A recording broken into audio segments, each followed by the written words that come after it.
156 दिनों की जेल की यात्रा के बाद अरविंद केजरीवाल बाहर तो आ गए हैं, लेकिन सवाल उठ रहा है कि भाई जमानत में भी क्या केजरीवाल की हार हो गई और आम आदमी पार्टी की जीत हुई भी या नहीं हुई। पूरा मसला आज गरमाया हुआ है। नमस्कार, लिबरल टाइम देख रहे हैं आप, मैं हूं आर मोहन तिवारी और आज एक बार फिर से जुड़ गए हैं आपके साथ दिन भर की तमाम दिलचस्प खबरों की पूरी फहरिस्त लेकर, तमाम बड़ी स्टोरीज लेकर। क्या कुछ है आज मसाला लिबरल टाइम के शो में, चलिए आपको फटाफट बता देता हूं। हमारी पहली स्टोरी आज सुप्रीम कोर्ट की है, यानी कि ये अरविंद केजरीवाल से जुड़ी हुई है। केजरीवाल को जमानत, लेकिन किसकी हार हुई, किसकी जीत हुई, ये बड़ा सवाल है।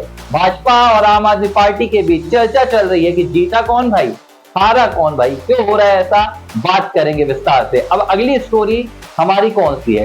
पहली स्टोरी सुप्रीम कोर्ट की, तो दूसरी स्टोरी लेकर आया हूं हिमाचल प्रदेश के शिमला की, जहां पर विवाद मचा हुआ था मस्जिद को लेकर, मस्जिद के अवैध निर्माण को लेकर। दिलचस्प मोड़ आ गया है, ऐसा मोड़ आया है जो अयोध्या में अगर पहले हो जाता तो देश की सियासत और समाज अभी कहीं और होता। क्या कुछ हुआ है, पूरा माजरा बताऊंगा, जुड़े रहिए हमारे साथ। और तीसरी स्टोरी, ये सुनकर देखकर आप हैरान हो जाएंगे और आपको याद आ जाएगा बॉलीवुड की एक फिल्म का एक जबरदस्त डायलॉग, और आप सोचेंगे कि एमपी के खून में कहां से भाई धर्म दौड़ने लगा। तीसरी स्टोरी है, एमपी के खून में दौड़ रहा है धर्म, कैसे बताऊंगा आपको। फटाफट जुड़ जाइए मेरे यानी कि आर मोहन तिवारी के साथ आपके अपने शो लिबरल टाइम में। पहली स्टोरी, केजरीवाल को जमानत मिल गई सुप्रीम कोर्ट से। आज किस मामले में मिली है? सीबीआई के उस मामले में मिली है जिसमें अरविंद केजरीवाल के बाद केजरीवाल के खिलाफ कथित तौर पर दिल्ली के शराब नीति घोटाले में आरोपी होने का मामला था। केजरीवाल को 21 मार्च 2024 को गिरफ्तार कर लिया गया था। ये गिरफ्तारी कब की गई थी? जब देश में लोकसभा चुनाव के लिए माहौल पूरी तरह से तैयार था, पूरा विपक्ष मोदी सरकार के खिलाफ हुंकार भर रहा था। तब किसी को पता नहीं था कि नतीजे 4 जून को कैसे आएंगे, लेकिन माहौल जोरदार तरीके से बन गया था। आम आदमी पार्टी भी जबरदस्त तरीके से प्रयासों में जुटी हुई थी कि इस बार तो बड़ा करेंगे, पंजाब में हो या दिल्ली में हो, लोकसभा चुनाव में बड़ा खेल करेंगे।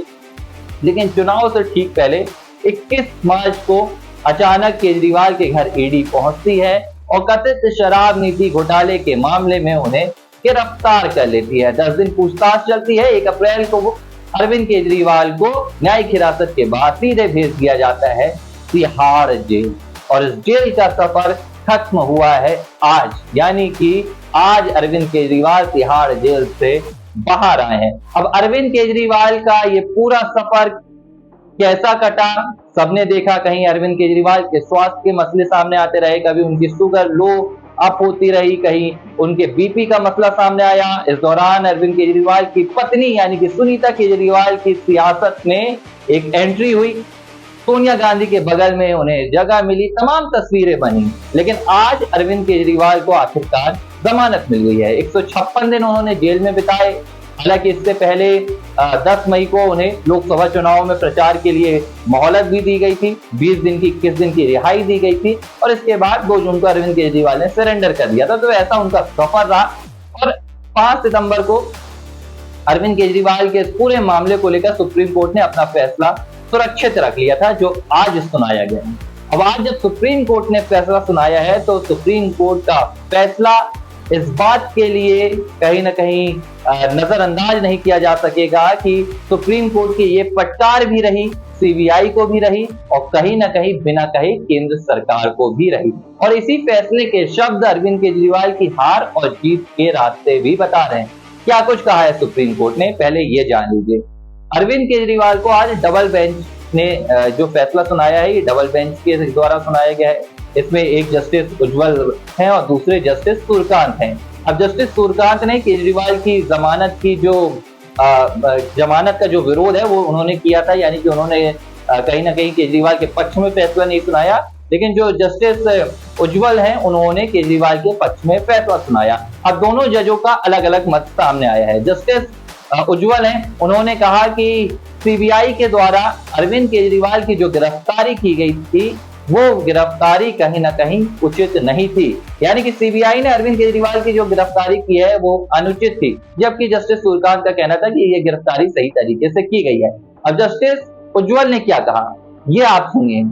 जस्टिस उज्जवल ने कहा कि अरविंद केजरीवाल को इस मामले में पहले ही ईडी के द्वारा जमानत मिल गई थी, और जिस वक्त ईडी के द्वारा जमानत मिल गई थी तब तक सीबीआई ने अरविंद केजरीवाल के खिलाफ कोई भी कदम नहीं उठाया था, उनकी गिरफ्तारी नहीं की गई थी। लेकिन जब सीबीआई ने देखा कि कहीं ना कहीं अरविंद केजरीवाल को अब ईडी से जमानत मिल चुकी है और वो रिहा हो जाएंगे, तो इस रिहाई को रोकने के लिए कहीं ना कहीं सीबीआई के द्वारा अरविंद केजरीवाल को गिरफ्तार किया गया। तो सुप्रीम कोर्ट ने सीबीआई की गिरफ्तारी के समय पर भी सवाल उठा दिए। इसके अलावा एक और अहम टिप्पणी की है।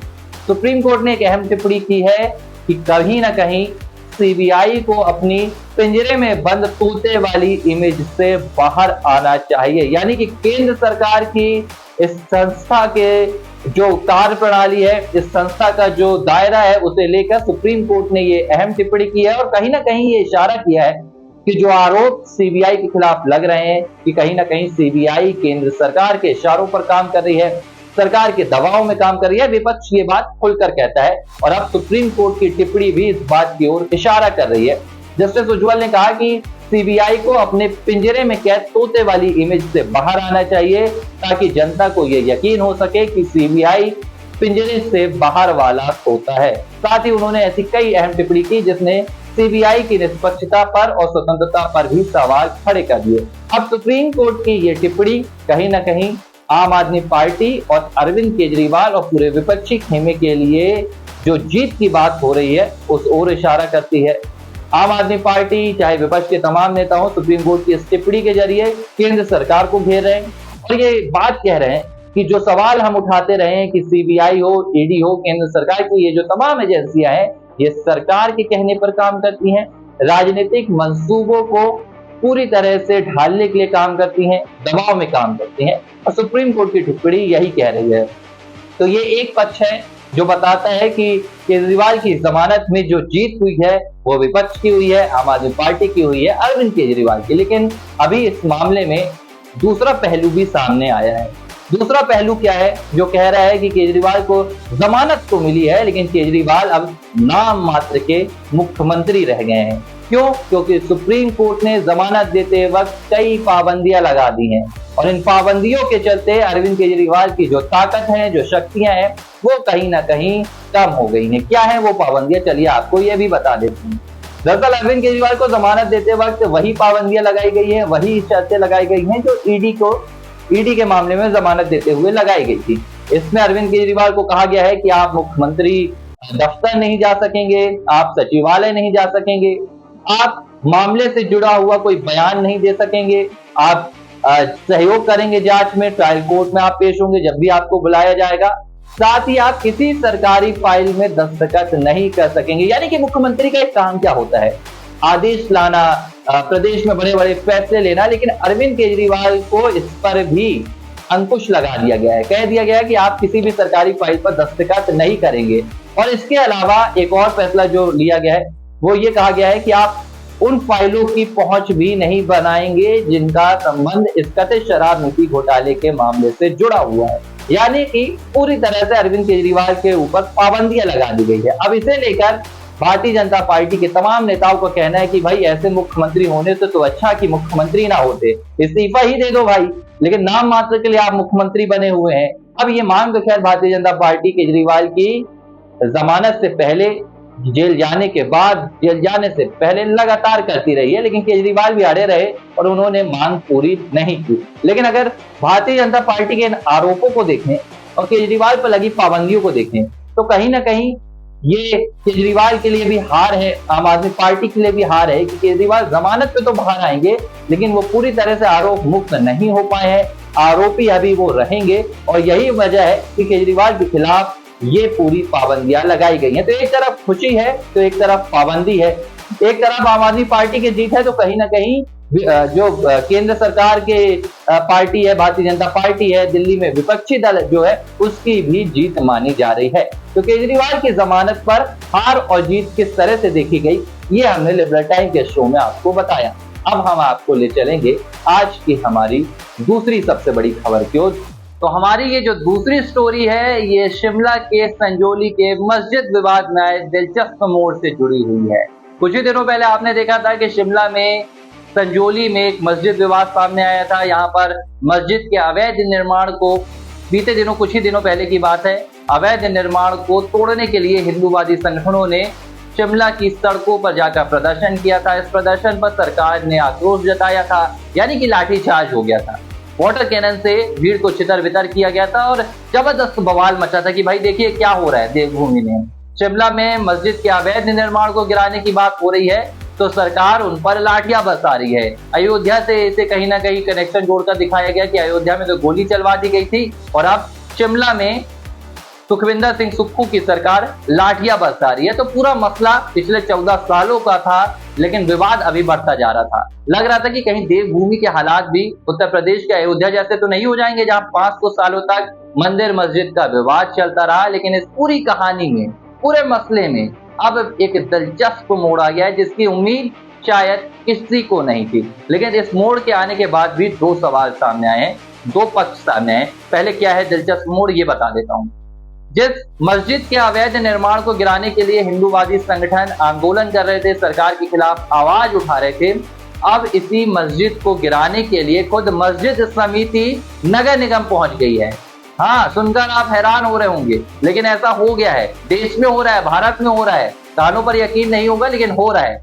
अब मस्जिद कमेटी नगर निगम आयुक्त के पास पहुंची है और मस्जिद कमेटी ने कहा है कि हम प्यार मोहब्बत चाहते हैं, हम हिमाचल प्रदेश और शिमला का माहौल नहीं खराब करना चाहते हैं। हमारे हिंदू भाई भी हैं, मुस्लिम भाई भी हैं और हम चाहते हैं कि जो मस्जिद का अवैध निर्माण है इसे नगर निगम के द्वारा गिरा दिया जाए या तो मस्जिद के अवैध निर्माण को सीज कर दिया जाए। हम विवाद नहीं चाहते।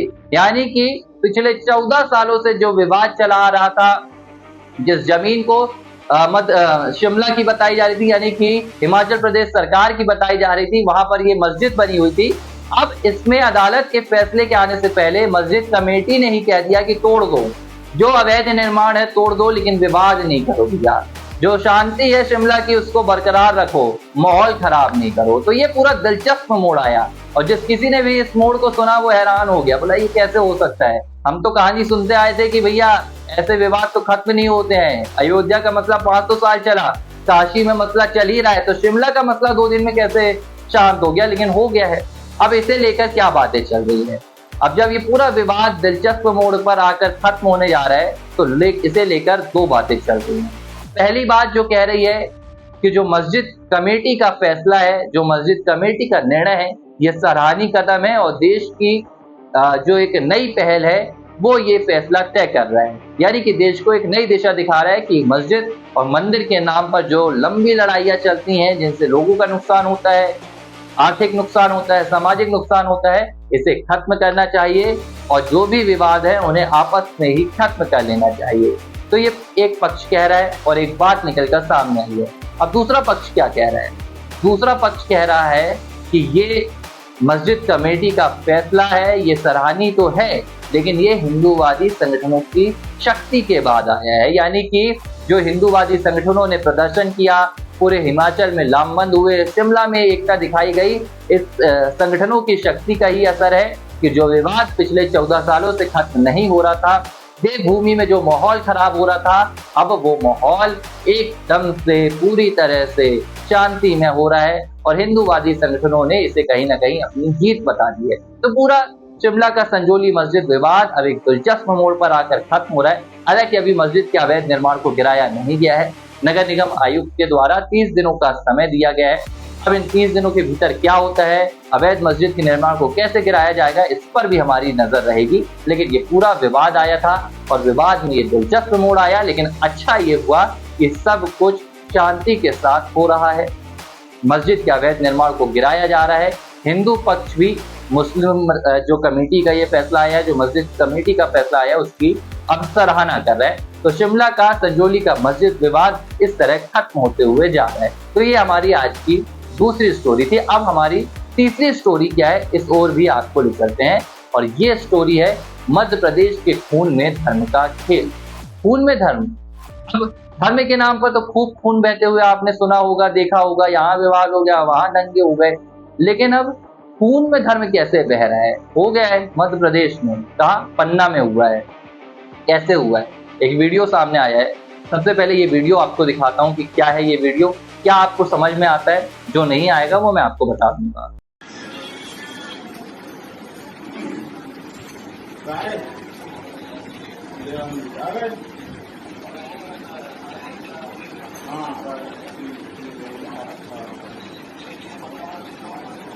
बता दो पड़ेगा।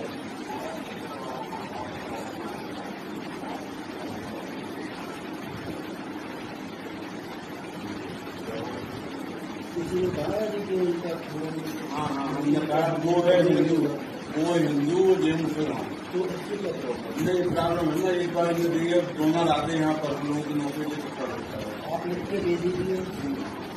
किसी भी मुस्लिम का कोई नहीं, मुस्लिम हिंदू से बात नहीं है, डोनर वाली बात है। तो डोनर मुस्लिम से बात है।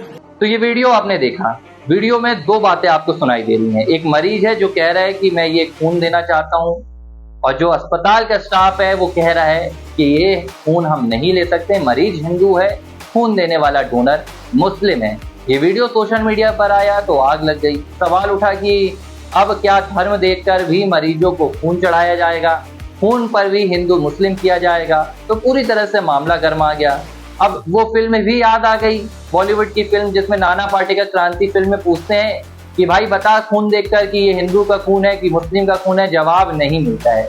लेकिन मध्य प्रदेश के इस पन्ना के जिला अस्पताल ने जवाब दे दिया कि भाई ये खून मुस्लिम का है, ये खून हिंदू का है। पूरा मसला क्या है, दरअसल यहाँ पर सुरेश सोनकर नाम का एक शख्स अपनी माँ का इलाज करवाने पहुंचा था। अस्पताल में डॉक्टर्स के द्वारा कहा गया कि आपकी माँ को खून की जरूरत है, प्रबंध कर लीजिए। अब सुरेश गया, जैसे तैसे उसने प्रबंध किया, रिश्तेदारों से बात की, नहीं जमी बात तो एक दोस्त तैयार हो गया, मुस्लिम दोस्त। बोला भाई मैं तेरी माँ के लिए खून दूंगा, मैं इलाज में मदद करूंगा। अब सुरेश खुशी के साथ अस्पताल पहुंचा तो पन्ना के जिला अस्पताल के स्टाफ रविकांत वर्मा ने कह दिया कि भाई ये खून हम हिंदू मरीज को नहीं चढ़ा सकते, आप जिसे लेकर आए हैं ये मुस्लिम है। और ज्यादा बातचीत होने लगी तो रविकांत वर्मा ने कहा कि नौकरी का सवाल है, हम ऐसा नहीं कर सकते। अभी पूरा वीडियो वायरल हुआ तो सवाल उठा कि क्या अब खून का भी धर्म देखा जाएगा? धर्म के नाम पर तो खून बहता ही है, देश में इसे आज तक कोई नहीं रोक पाया है, लेकिन अब खून में भी धर्म आ जाएगा तो फिर देश में बचेगा क्या? अरे हर तरफ नफरत क्यों फैला रहे हो भाई? अस्पताल को तो छोड़ दो, मंदिर मस्जिद के नाम पर तो नफरती भाषण बयानबाजी चलती ही रहती है। लेकिन अगर अब अस्पताल में भी इलाज के नाम पर भी नफरत और धर्म को सामने लाओगे तो फिर क्या ही होगा? कई ऐसे सवाल सामने आए। अब अस्पताल प्रबंधन ने इस मामले में क्या कहा? कहीं ना कहीं लीपा पोती वाला जवाब दे दिया। अस्पताल प्रबंधन ने कहा कि हमने इसलिए खून चढ़ाने से मना कर दिया था क्योंकि मरीज ने कहा था कि वो अपने भाई को लेकर आएगा, यानी कि सुरेश ने कहा था कि वो अपने भाई को लेकर आएगा, लेकिन जब वो मुस्लिम को लेकर आ गया तो हमें लगा कि ये खून का व्यवसाय करने का खेल तो नहीं चल रहा है, इसलिए हमने ब्लड चढ़ाने से मना कर दिया। ये जवाब कितना सटीक है इसका आप हमें कमेंट बॉक्स पर जवाब दीजिएगा। लेकिन बाद में क्या हुआ, आखिरकार मुस्लिम शख्स का ही खून चढ़ाया गया और हिंदू मरीज को चढ़ाया गया। तो ये पूरा मामला मध्य प्रदेश से निकलकर सामने आया है। वीडियो दरअसल 22 जून का बताया जा रहा है, जो अब जाकर वायरल हुआ है। तो सवाल भी कई उठ गए हैं कि क्या अब मध्य प्रदेश में नफरत इस कदर हावी हो गई है कि खून का भी धर्म देखा जाएगा? तो ये पूरा मसला परेशान कर देने वाला है। तो लिबरल टाइम पर आज हमने ये तमाम मसले दिखाए। सुप्रीम कोर्ट में अरविंद केजरीवाल की जमानत, शिमला की मस्जिद विवाद में दिलचस्प मोड़ और एमपी के खून में धर्म का खेल। इसी तरह लिबरल टाइम पर हर रोज आपसे मुलाकात होती है। देश भर की तमाम बड़ी खबरों के अंदर की बात, बाहर की बात और हर एक पहलू पर बात होती है, वो भी पूरे जज्बातों के साथ। तो इसी तरह बने रहिए हमारे साथ। फिलहाल वक्त हो चला है इजाजत का, फिर होगी आपसे मुलाकात मेरे यानी कि आर मोहन तिवारी के साथ लिबरल टाइम के शो में। नमस्कार।